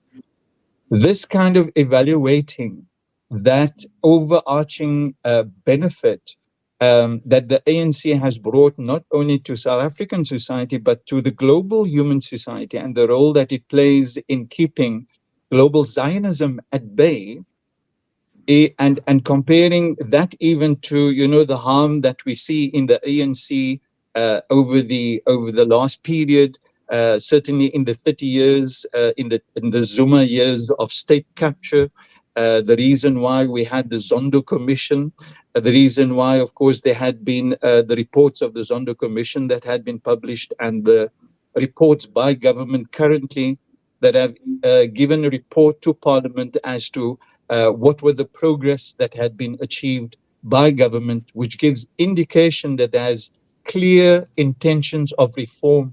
The fact that certain major individuals and personalities had been cut out of the party, the Ace Magashulis, and how that was involved in for example, state capture, as well as the last 2 days ago, the Constitutional Court's ruling that it handed down in confirming that Zuma cannot stand as a candidate who will go to Parliament, for example. These are indications of the fact that our justice system has a measure of robustness, has a measure of dependability and reliability. And so taking all of these things into consideration, the role that, for example, the ANC had played globally, and how that has impact for South Africans and the Muslim community in particular. On the other hand, the role that the DA is playing in courting Zionism to to really, in a sense, be part of that cessation movement of the Western Cape from the South Africa sort of as a country. And on the other hand, the fact that the ANC had taken measures to try and reduce corruption, as I've just tried to indicate, is probably one of the reasons why the International Union, or part of the motivation, why the International Union of Muslim Scholars at that anti-apartheid global conference a week ago had in fact made statements calling upon the Muslim community to in fact vote for the ruling party. Like Maulana Anwar had also, I think it was Maulana Anwar or Sheikh Hasan had mentioned, that if the ANC should be taken out of that position on the 29th of May, the next day the ICJ processes would, for all intents and purposes, fall flat. There would no longer be that voice that will ensure that the gains that had been made at the ICJ and what that means for us in terms of fighting the global injustices would probably also be reversed. Those gains would be reversed. And so that, Fazlin, brings another spin to the notion of endorsement by the ulama. I think the ulama, and speaking to that concern about the person who said the sort of hesitance to put their positions across in terms of which party to vote for. If the ulama are putting across Shari'i founded bases and foundations for the reasons why they give that guidance in accordance to the ijtihad that they are making. And this was the ijtihad of the IUMS. So Professor Dr. Ali Al-Garadaghi, he said, he calls upon the Muslim community in particular and South African citizens in general to support the ruling ANC party so that it can consolidate the gains that had been made at the ICJ, and so that it can, and they must also help the ANC government to bring further reforms against corruption as well as against inequality in society. Those were the bases and the foundations which I think this conversation of ours this evening had been alluding to, and they have, of course, kind of solidified it within a particular position, but it is purely based on a Shari'i founded basis of ijtihad and what is in the best interest in that ijtihad of human society, what's in the best interest of South African society, as well as comparing that with if the ANC is taken away. And that is not taking, I'm not taking any kind of, credibility away from the smaller parties. The smaller parties have every right to be there. But there's also, the Moonshot Pact, Fazlin, is yet another Zionist ploy to split the vote of the masses into, infinite, almost little amounts of parties, whilst those who will vote in favor of, for example, the DA and the Freedom Front are sitting with two options in front of them, right? So these are all integrated issues. They all form a part of a collective, integrated, as well as a, in a sense, a complex system. And all of it has to be looked at in conjunction one with the other in order to form the basis of the kind of, a nasiha or guideline that had been laid down by the International Union of Muslim Scholars as well. Sheikh, I want to pivot on your point and maybe give a little bit, add a little bit to your discussion. I was hoping Sheikh Hasan, if he can hear us, I think he's having some connection issues. I think different constituencies in South Africa will have a difference of opinion on what you're saying. And the reason why I say that is, on the one side, I completely understand and get what you're saying with regard to this global Zionist world order that really has been going unchecked for the last 75 years, just in terms of their rise to prominence and their control over politicians and political parties. We see it through the transparency in the American political system, where we can very easily evaluate who gets funding from who, and there are very, very few, if any, that don't get funding from APAC and other Zionist entities. If we pivot now into South Africa, obviously, for the Muslim community, we can very easily conceptualize this notion that we need to uproot Zionism in South Africa. The challenge, I think, that is posed, and I'm saying this not from my own opinion, but necessarily what is put out there, is one that the ANC, for example's president, which is the president of this country, received a large sum of money from the same donor that donates to the DA that is regarded as a Zionist, and that's Martin Marshall. He serves on this World Zionist Federation thingy on the one side. So there's an argument that there's a compromised entity within the concept of the ANC. The second argument that is made is that the ANC has not led the processes within Parliament with regards to the downgrading of the Israeli embassy in South Africa and the expelling of the ambassador. While they voted with that legislation, it still hasn't, been able to find fruition. Technically, the ambassador could still take up residence here. Because cabinet hasn't ratified what Parliament has said. And then obviously there's the fact that trade ties still continue between South Africa and Israel.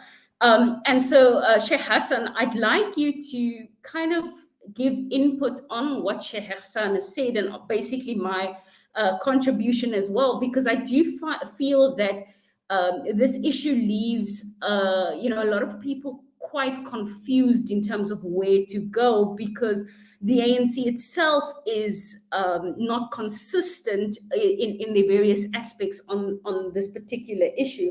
And the reason why I say that is, and this speaks to what Sheikh Saeed said in the beginning, is that, we have different backgrounds and different racial demographics. And if we were to go outside of the Muslim community, we go in Cape Town, for example, there's a huge Christian Zionist community that exists here. And the question really is, what we're saying, is it resonating in other constituencies? Is it transplanting?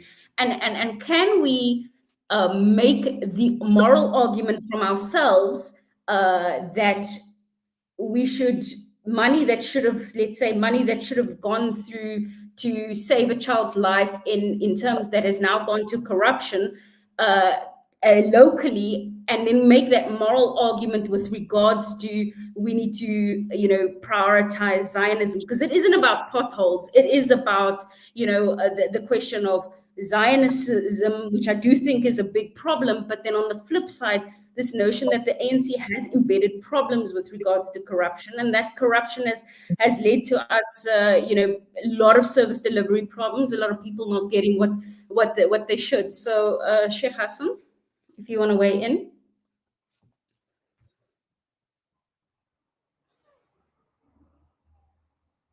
I think your mic is muted, Sheikh Hasan.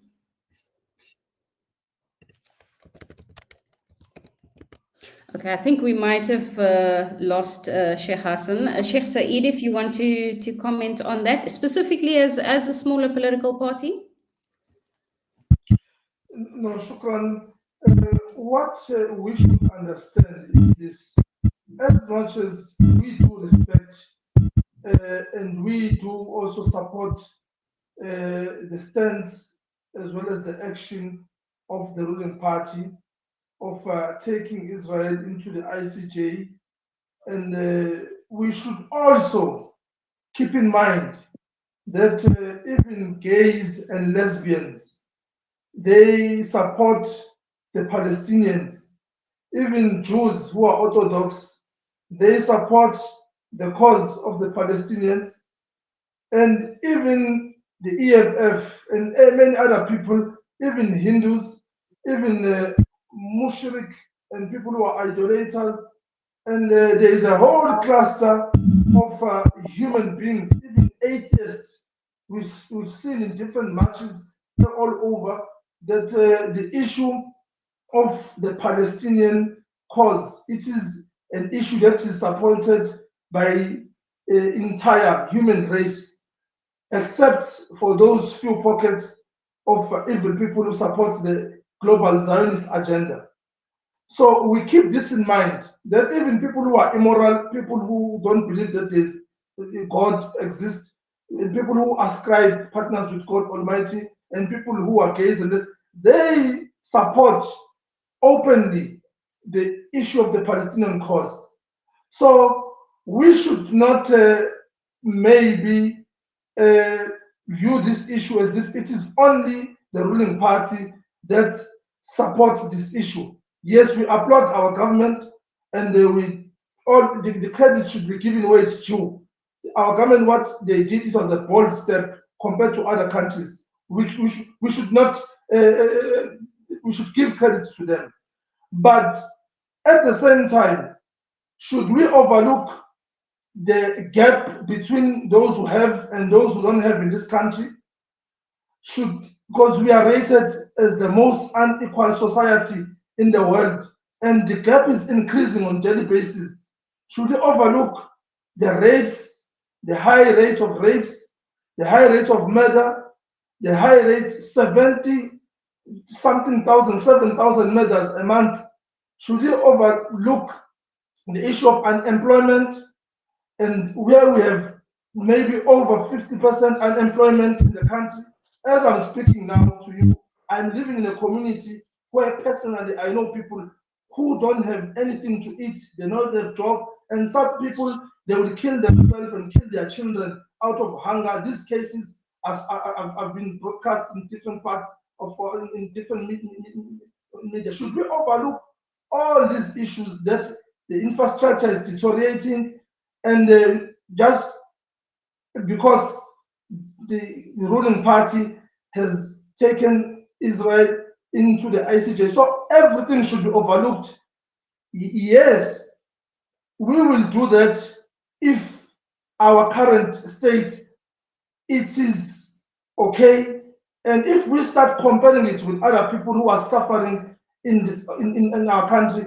Obviously, other people in other communities, like in our community, black community, people, they do support the issue of Palestine, but they've got bread and butter issues of which they feel that the ruling government and the ruling party must be removed. In ending, what I have noticed is this: the remnants of the apartheid system and the remnants and the effects of apartheid system are still prevalent with us today. We will only support issues that benefit us. Issues that does not benefit us, we do not care, and we turn a blind eye. And this should not be, a Muslim should not live in this way. Nabi Sallallahu Alaihi Wasallam was rahmatul lil alameen. We should concern ourselves with the issues of everyone collectively and all human beings who are in this country, not only issues that are only working for us.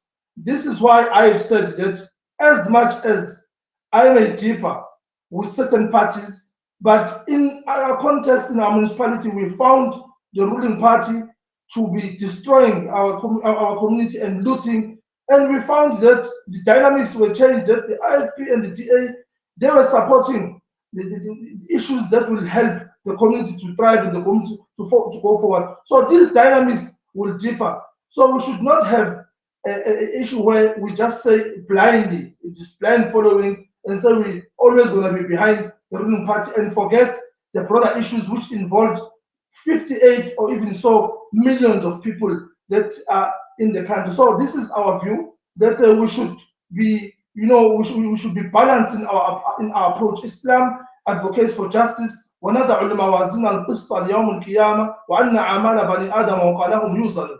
This is my last take on this issue, that Allah Ta'ala is saying on the day of Qiyamah, we will erect the scales of justice, and the actions and the words of the sons and daughters of Adam, they will be weighed.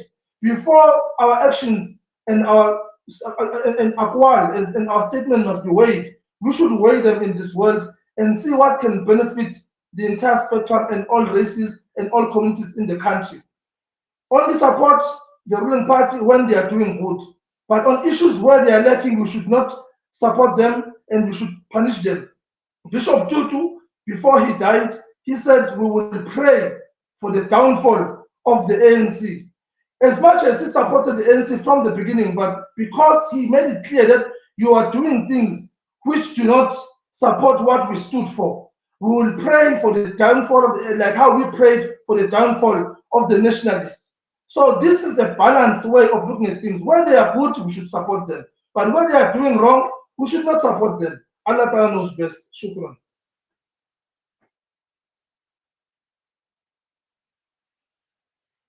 Sorry, I was muted. Shukran and to all of our guests. I wanted to come around for final inputs from everybody before we close. This has been, I think, an important discussion to have, and I think every input has been important, and I think it will definitely, give some sort of insight to voters as they go to the polls next week, Wednesday, which is just 1 week from today, and really try and make the best decision, both for our community, the Palestinian community, and then the broader South African community as well. So we will start with Sheikh Hasan. We'll go to Maulana Tawfiq, then Sheikh Saeed, and we'll end off with Sheikh Ihsaan. So Sheikh Hasan, are you still with us? Assalamu alaikum. I hope that I'm still clear. Is my audio clear? Yes, we can hear you, yes. Okay, alhamdulillah. So in terms of concluding remarks, I'd like to echo the statements of a few of the panelists. In terms of ulama's participation in politics, be it directly or indirectly, I'd like to first of all agree from a personal perspective with Sheikh Ihsaan that in my view, the ulama are best positioned to contribute to the political landscape from outside of the political machinery as advisors. So, we know that our role as ulama is that we have to respond to the demands of the ummah, and the ummah in turn is commanded by Allah subhanahu wa ta'ala, and all of us indeed, فَاسْأَلُوا أَهْلَ الذِّكْرِ إِن كُنْتُمْ لَا تَعْلَمُونَ, to ask those who know if you do not know. So inevitably, most of us in this panel have probably heard someone come to us and say, Maulana, who should we vote for?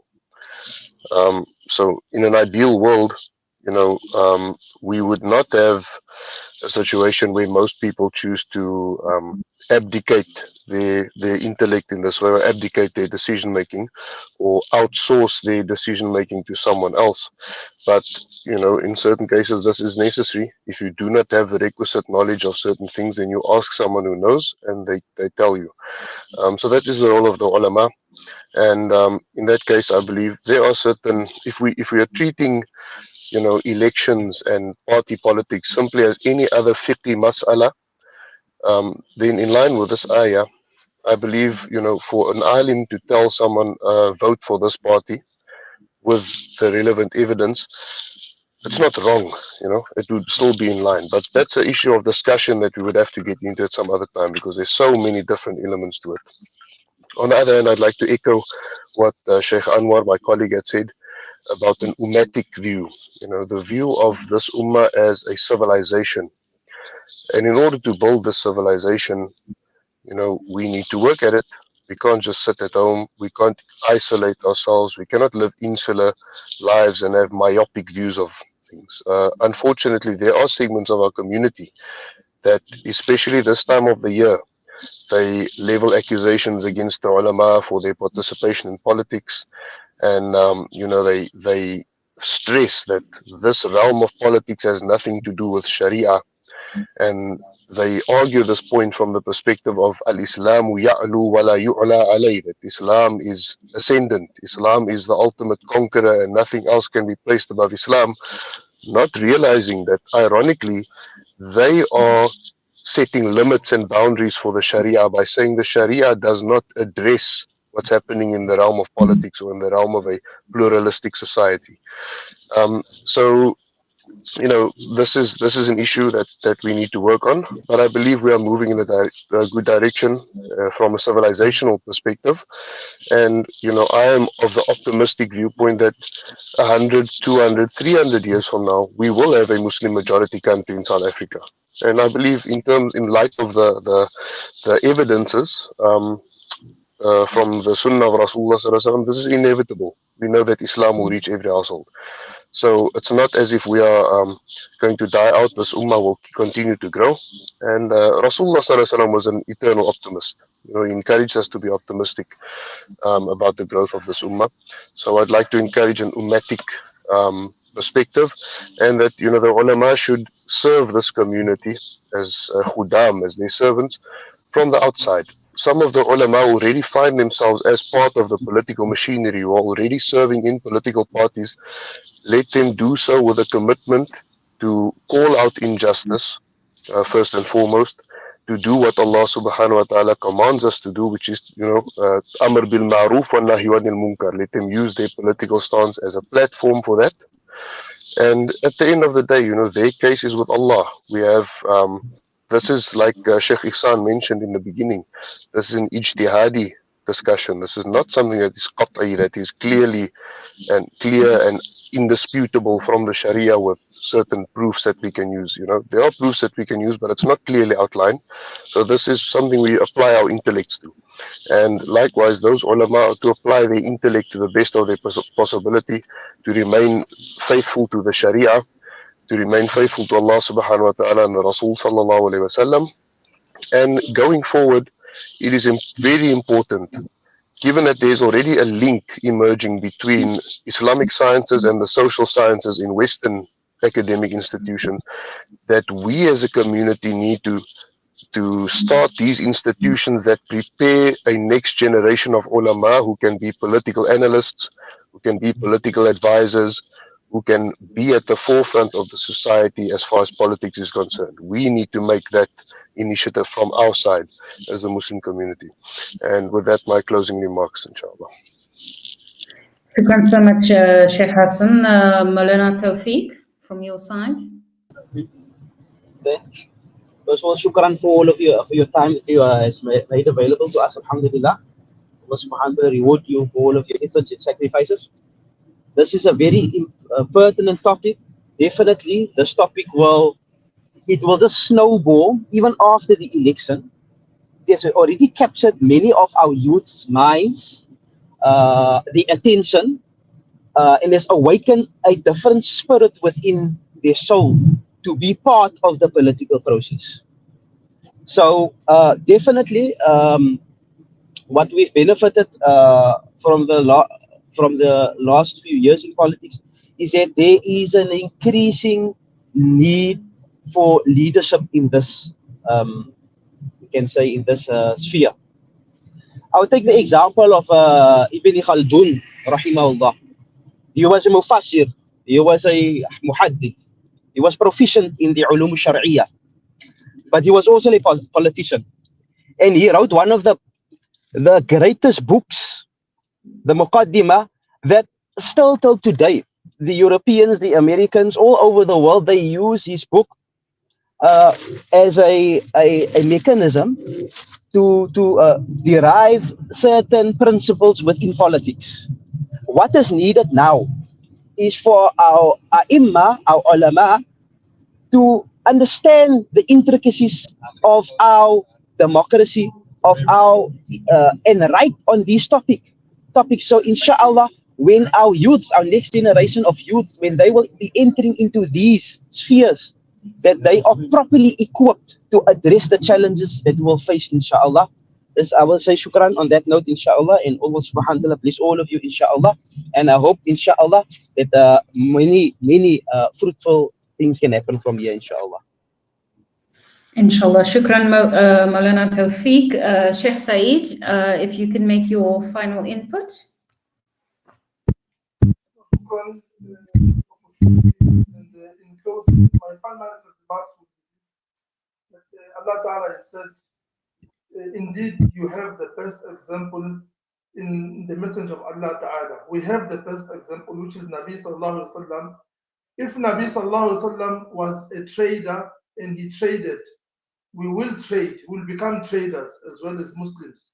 If Nabi Sallallahu Alaihi Wasallam was a teacher, teaching deen, and we will also become teachers, we will definitely teach deen to others.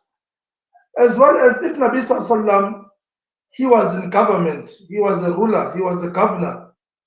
And we should also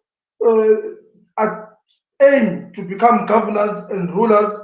And because Nabi Sallallahu Alaihi Wasallam, he is our best model and our best example. So this is what we are encouraging, that Islam will not grow, Islam will not be effective if we keep on saying that we must lead from behind and we must not do what Nabi Sallallahu Alaihi Wasallam did to lead from the front. As much as we respect the views of all the ulama, some who are saying that ulama should not be in politics, but we are of the view that innamal ulama waratul anbiya, that the ulama are the waratul anbiya, are the inheritors of the scholars. So if the anbiya of the prophets, if the anbiya, they became leaders in their communities, they led their communities, they governed, they become rulers and governors. So likewise, we encourage that the ulama should lead. Because if the ulama are not there, we will find ourselves in 15, 10, come 20 years, we will blame ourselves that why should we not be in government? To avoid and prevent these atrocities that we are seeing in different parts of the world, including in Palestine, we advocate that the ulama should be and must be in government, like how Nabi Sallallahu Alaihi Wasallam did. Lastly, to shift our responsibility that Allah Ta'ala given us in the Quran, that kuntum khayra ummah, and that we are a ummah that has been taken up for the benefit of mankind. And then we will point out this responsibility to the ruling party, to the EFF, to this party or that party. No, we should not shift our responsibility. We should be the ones who must benefit mankind, and we should lead in benefiting mankind. Otherwise, Islam will be dominated, Islam will not be dominant. Allah Ta'ala knows best. Wassalamu alaikum wa rahmatullah.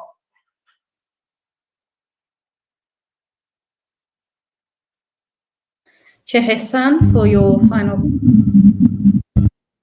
Well, shukran very, very much, Fazlin, and also to this fellow panelist. It was very good to be part of this discussion. Much appreciated to everybody.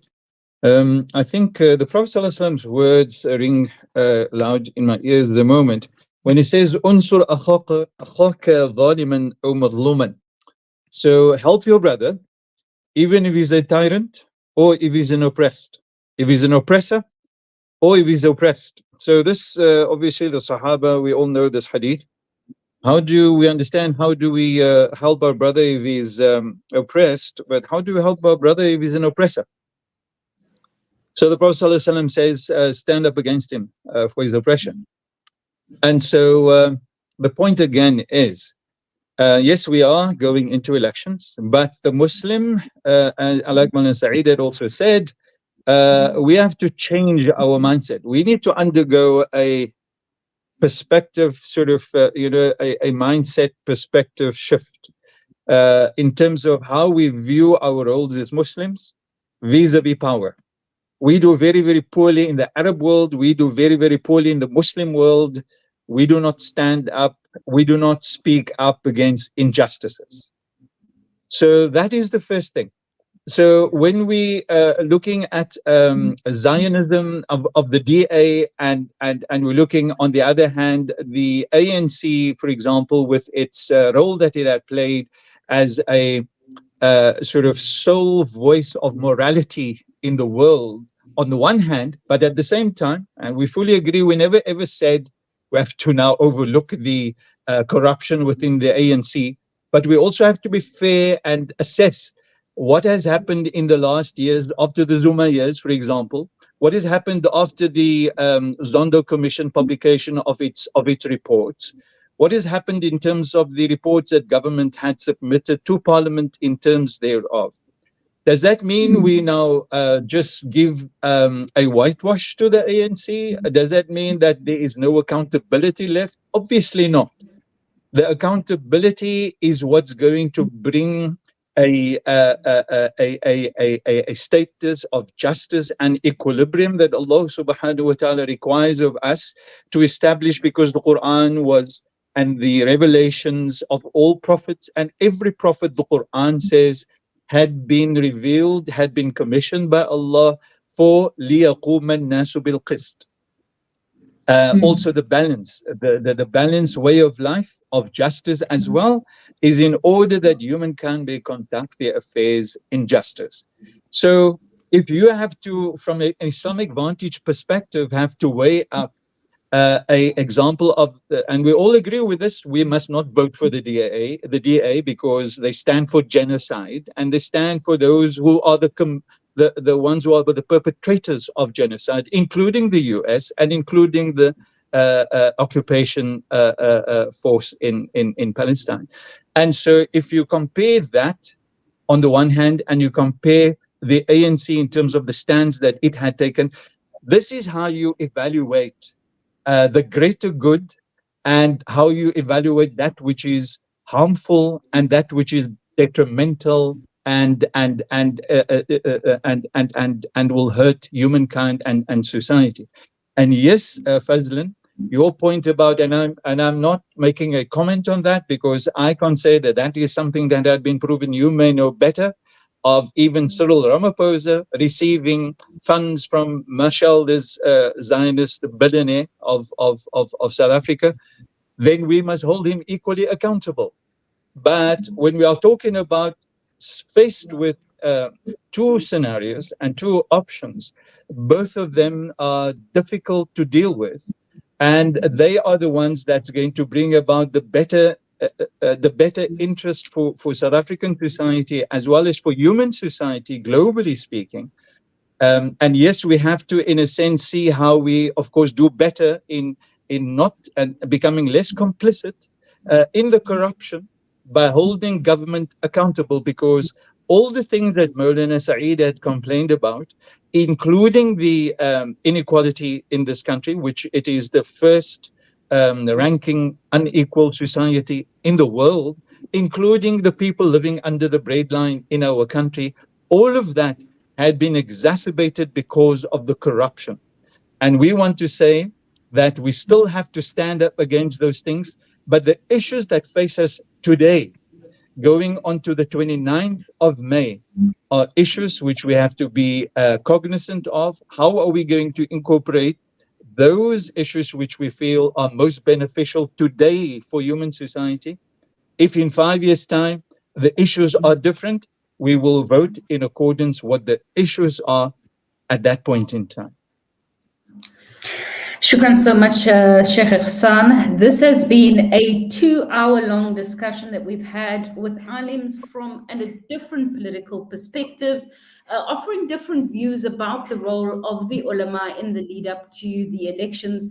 We delved into the Turath. We looked at what does this Islamic tradition say about the role of ulama, also about the role of you as an ordinary voter, as an ordinary citizen that is about to cast your votes on the 29th of May, and what your considerations should be when evaluating that.